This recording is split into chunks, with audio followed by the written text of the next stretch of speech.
ये तीनों डब्बा सेम लग रहा है, एक जैसा। इसमें दूध कौन सा है? पाउडर दूध और चीनी भी बुक नहीं किया हुआ है। लगता है दो दो डब्बा आ गया है दूध का, एक डब्बा चीनी का है।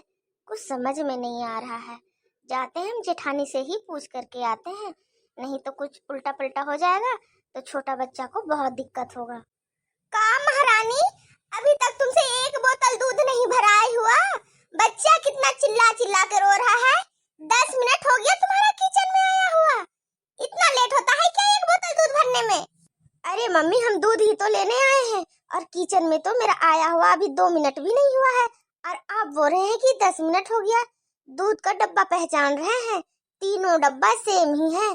कौन दूध कौन चीनी पहचान में ही नहीं आ रहा है। गलती से सोडा मैदा का अगर दूध दिला गया बच्चा को तो सोचो उसका पेट को कितना खराब ही करेगा। इसी के लिए हम सोच रहे हैं।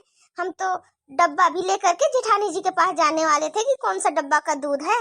आहाहाहा, उसका मतलब तुम्हारा मन में है बच्चा को दूध नहीं देने की जगह सोडा मैदा दे दे ताकि बच्चा मर जाए, है ना? तू तो यही चाहती है। तुम्हारा तो बच्चा होने से रहा, लेकिन तेरा जेठानी का हो गया तो तुझे तो बहुत जलन हो रहा है। वो भी लड़का पैदा हुआ है।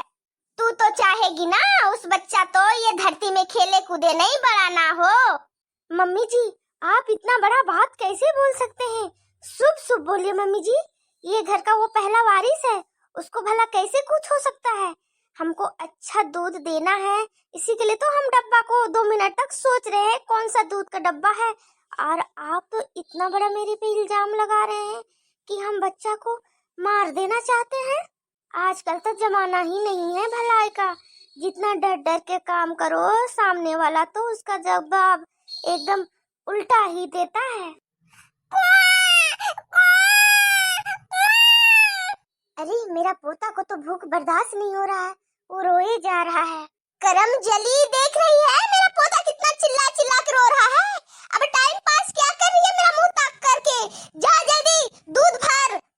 मम्मी जी, आप जाइए जाइए अपना पोता के पास, उसको संभालिए, हम तुरंत दूध लेकर के आ रहे हैं। आप परेशान मत होइए, जल्दी लेकर के आ। ज्यादा लेट की तो इस बार आऊंगी तो झोटा खींच करके मारेंगे तुझे। समझ में आ ही जाएगा तुमको। बहुत लेट से काम करने का शौक चढ़ा हुआ है ना तुमको। कितना बड़ा सास बात बोल करके चली गई कि तुम तो सोडा मैदा दे करके बच्चा को जान मार देगी। भला हम ऐसा कभी नहीं सोच सकते हैं, लेकिन मेरे पे तो इतना इल्जाम लगा देती है, इतना इल्जाम की बर्दाश्त से बाहर हो रहा है अब मेरा। जाते हैं दूध का बोतल जल्दी से भर के, नहीं तो फिर से चिल्लाने लगेगी। एले मेरा पोता को भूख लगा है। एले मेरा पोता, चुप हो जा चुप हो जा, दूध लेकर के आ ही रही है।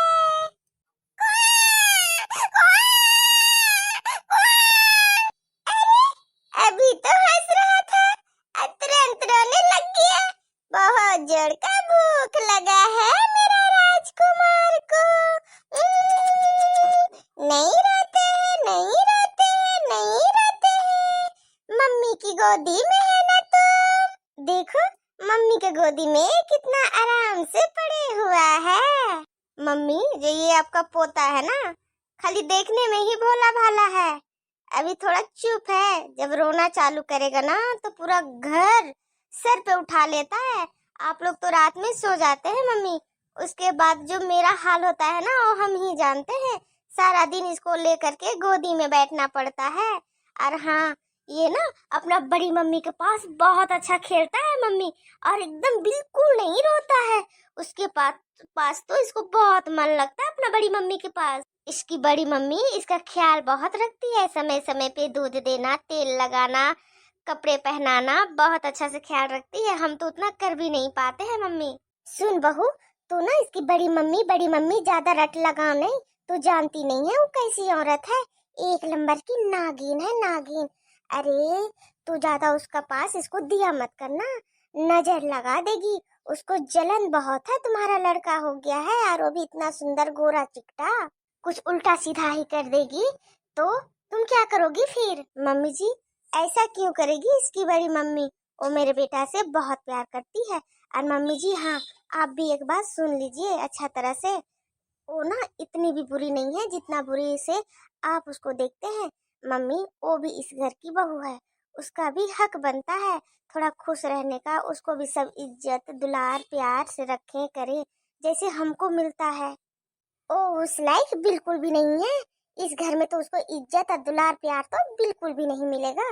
मम्मी जी, वो घर का सारा काम करती है, एक बार भी कुछ नहीं बोलती है। जब जो बोल दो वो तुरंत कर कर ले लाती है। अभी के समय में करने वाला कौन है मम्मी जी? अरे इतना वो कर रही है भला क्या कम है? मेरा डिलीवरी का अब महीना दिन होने वाला है, लेकिन आज तक हम एक गिलास पानी उठा करके नहीं पिए हैं। सारा कुछ वही हमको ला करके करके देती है। तो आप ही बताइए मम्मी जी, वो कहाँ से बुरी हुई? और तो और मेरा बच्चा का भी पूरा ख्याल रखती है। मम्मी जी, आपका नजरिया खराब हो चुका है, आप बस नजरिया बदल दीजिए।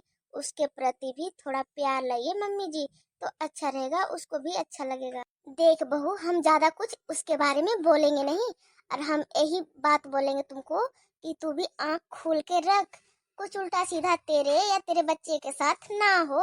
बस हमें ही बोलना चाहते हैं। वो अच्छा औरत नहीं है तो नहीं है, वो करम जली एक नंबर का कलमुही है, कलमुही। हमको तो उसके लिए गाली ही निकलता है। अरे बाबू की बड़ी मम्मी कब से आई हुई है? अरे आइए आइए आइए, काहे खड़े हैं? बाबू को बहुत भूख लगा है, दूध दे दीजिए। ये लो बाबू दूध पी लो, भूख लगा है ना। देख ले बहू, तू ही देख ले, आई है बच्चा का दूध लेकर के। इसका मुंह कैसे झरका हुआ है, देख ले। है जरा सा भी चेहरा में खुशी है? तुम ही बता, उसके बाद तू बोलेगी कि सास उसको अच्छा नहीं बोलती। हाँ हाँ देवरानी, क्या बात है, इतनी उदास क्यों हो? अरे खुश रहा करो, अच्छा लगता है सब कोई को। क्या खुश रहेंगे, हम खुश रहने के लायक ही नहीं है। सबके लिए तो हम बहुत खराब हैं, तो खुश कैसे रहेंगे हम? ठीक है, हम जा रहे हैं, किचन में बहुत सारा काम है, और कोई काम होगा तो बोल दीजिएगा, हम कर देंगे, अभी समय नहीं है। मम्मी जी, जेठानी को ना ये बात बहुत बुरी लगी है, इसी के लिए इतना उदास है वो। किसी को भी बुरा लगेगा मम्मी। लगने दे बुरी, हमको फर्क नहीं पड़ता है, उसका बुरा लगने से क्या जो हो जाएगा। वैसा शक्ल बना के रखती है सारा दिन, इसी के लिए ना बोलते हैं। एक भी उसका चेहरा में हंसी है? तुम भी देख रही है ना, और देख तेरा चेहरा में हमेशा मुस्कान भरा पड़ा रहता है, और उसका चेहरा में कभी नहीं देखोगे इस तरह से। कहाँ से काम शुरू करे और कहाँ खत्म, कुछ समझ में नहीं आ रहा है। झाड़ू पोछा बर्तन, किचन में खाना बनाया हुआ सारा जूठा बर्तन पड़ा हुआ है, फिर जेठानी जी के लिए दलिया बनाना है। क्या क्या काम करे समझ में नहीं आ रहा है, कहाँ से शुरू करे कहाँ से खत्म करे। इतना सारा कपड़ा भी पड़ा हुआ है, और ये तो छोटा बच्चा का कपड़ा है, बड़े लोग का भी है, तो छोटा बच्चा का कपड़ा अलग से धोना पड़ेगा, और उसको डिटोल दे करके खंगार के और बालकोनी में पसारना पड़ेगा, ताकि इसमें कपड़े में ना तो ज्यादा धूप लगे, ना ही तो बाहर का पक्षी उक्षी कुछ करे। छोटा बच्चा का कपड़ा बहुत संभाल के रखना पड़ेगा, नहीं तो कुछ भी हो सकता है, बच्चा को एलर्जी भी हो सकता है इस उल्टा पुल्टा हो जाने से। सोचते रहने से कुछ नहीं होगा, कुछ तो काम शुरू करना पड़ेगा। पहले कपड़ा धो लूं कि झाड़ू पोछा कर लूं कि बर्तन धुल लूं, समझ में नहीं आ रहा है। सारा दिन काम करते करते परेशान हो जाते हैं, लेकिन भी सासू माँ का जुबान से एक मीठा बोली मेरे लिए नहीं निकलता है। कितना क्या हम करेंगे जो सासू माँ का नजर में हम अच्छा होंगे, समझ में नहीं आता। इतना सब कुछ करते हैं, सोचते हैं कि अब तो सासू माँ कुछ अच्छा बोले, अब तो कुछ अच्छा बोले, लेकिन जब भी बोलती है जहर ही उगलती है मेरे लिए। अरे इतना काम भी करना है, और मम्मी का भी फोन आ रहा है। क्या करूं, बात कर लूं या नहीं करूं? थोड़ा सा बात कर ही लेते हैं, नहीं तो माँ को भी टेंशन हो जाएगा कि हम ससुराल में कैसे हैं कैसे नहीं। हेलो, हाँ माँ प्रणाम, कैसी है? हम तो ठीक है बेटा, तुम बता तू कैसी है? ससुराल में सब ठीक ठाक तो है? तेरी सास गोतनी जो बच्चा हुआ है वो सब लोग कैसे हैं? सब लोग अच्छे हैं माँ, सास भी है अच्छी, गोतनी भी है, बच्चा भी है, और हम भी अच्छे हैं। बेटा ससुराल में किसी को मुंह मत देना कुछ बोलने का, जितना हो सके सब काम उम करते रहना बेटा तुम, क्योंकि अभी तुम्हारी जेठानी का बच्चा हुआ है। आज तू करेगी तभी न कल वो तुमको करके देगी। हाँ मम्मी, वही तो सोच करके सारा घर का काम हम ही करते हैं। जेठानी का 1 महीना हो गया है, फिर भी हम उसे नहीं कोई काम करने देते हैं। तेरी सास तो खुश है ना, तुम काम सब कुछ करके देती है तो। माँ, सास तो सास ही होती है, चाहे जितना भी करके दे दो वो खुश होने वाली है जिंदगी में कभी। जब भी हमसे बात करती है माँ, जहर उगलती है जहर। मन तो ऐसा कर रहा है ना माँ कि सब कुछ छोड़ छाड़ के तेरे पास आ जाए और वहीं पे थोड़ा रहें। बिल्कुल भी यहाँ अच्छा नहीं लग रहा मम्मी। हाँ मेरा बच्चा, हम समझ सकते हैं तू उस जगह पे कैसे जी रही होगी जहाँ इतना करके भी दो, ऊपर से बात भी सुनो। क्या करेगी मेरा बच्चा, हम चाह के भी नहीं कुछ तेरे लिए कर पा रहे हैं। माँ, हम आ जाए तुम्हारे पास 1 सप्ताह के लिए। देख मेरी बेटी, तू 1 सप्ताह के लिए मेरे पास आएगी या साल भर का हम तुमको रखने के लिए तैयार हैं। लेकिन अभी तेरी जेठानी का बच्चा हुआ है, अभी तुम आ जाएगी तो जिंदगी भर के लिए उसको मुंह हो जाएगा बोलने के लिए कि मेरा बच्चा हुआ था, चली गई मायके निकल के। ठीक है माँ, तू जैसे बोलती है वही करेंगे हम। क्या करें, घुट घुट के हमको जीना ही पड़ेगा। बर्दाश्त कर बेटा, बर्दाश्त कर। भगवान ने सुनेगा तो तुम्हारा भी जल्दी ही गोद भर देगा। ठीक है माँ, रखते हैं, बहुत सारा घर का काम पड़ा हुआ है, जाते हैं निपटाने के लिए, नहीं तो फिर से सास देख लेगी इस तरह से फोन पे बात करते हुए तो हम पे एकदम झाड़ू लेकर के दौड़ पड़ेगी मारने के लिए। बाद में फोन करेंगे मम्मी, बाय।